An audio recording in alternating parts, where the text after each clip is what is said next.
In New Testament times, different ministers such as Paul, Peter, and Apollos preached the gospel of Jesus Christ with the goal that many diverse individuals would fellowship in oneness as the body of Christ, which was called the OneEkklesia, or assembly. However, believers began to divide themselves, aligning with one specific minister over another.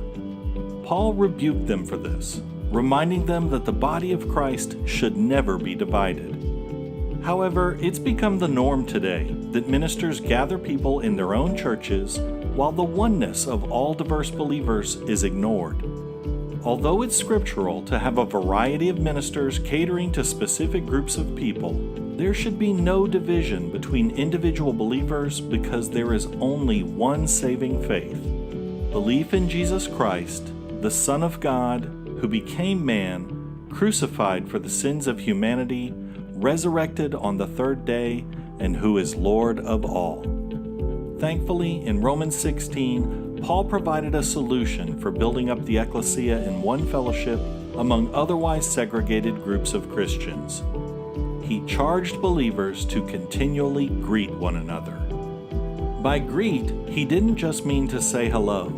Paul envisioned believers among disparate groups embracing one another, conversing, fellowshipping together, visiting, and providing hospitality to those whom they normally do not associate. Fellowshipping this way causes the building up of the one body, the assembly. Regardless of whether they identify with different churches or not, believers should seek out other fellow believers to pray, fellowship, and help one another. At work, at school, in the park, around the neighborhood, everywhere and at any time.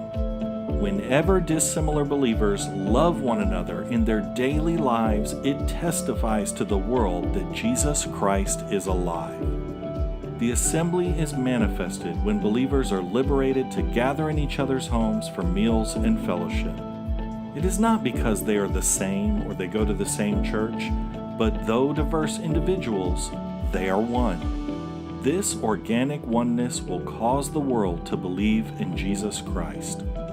To learn more about Christ's prayer for oneness in John 17 and discover the three gifts given by Jesus resulting in diverse believers becoming one, check out author Henry Hahn's book, OneEkklesia, The Vision and Practice of God's Eternal Purpose. You can purchase OneEkklesia on Amazon.com and learn more about Christ's prayer for oneness at www.onebody.life.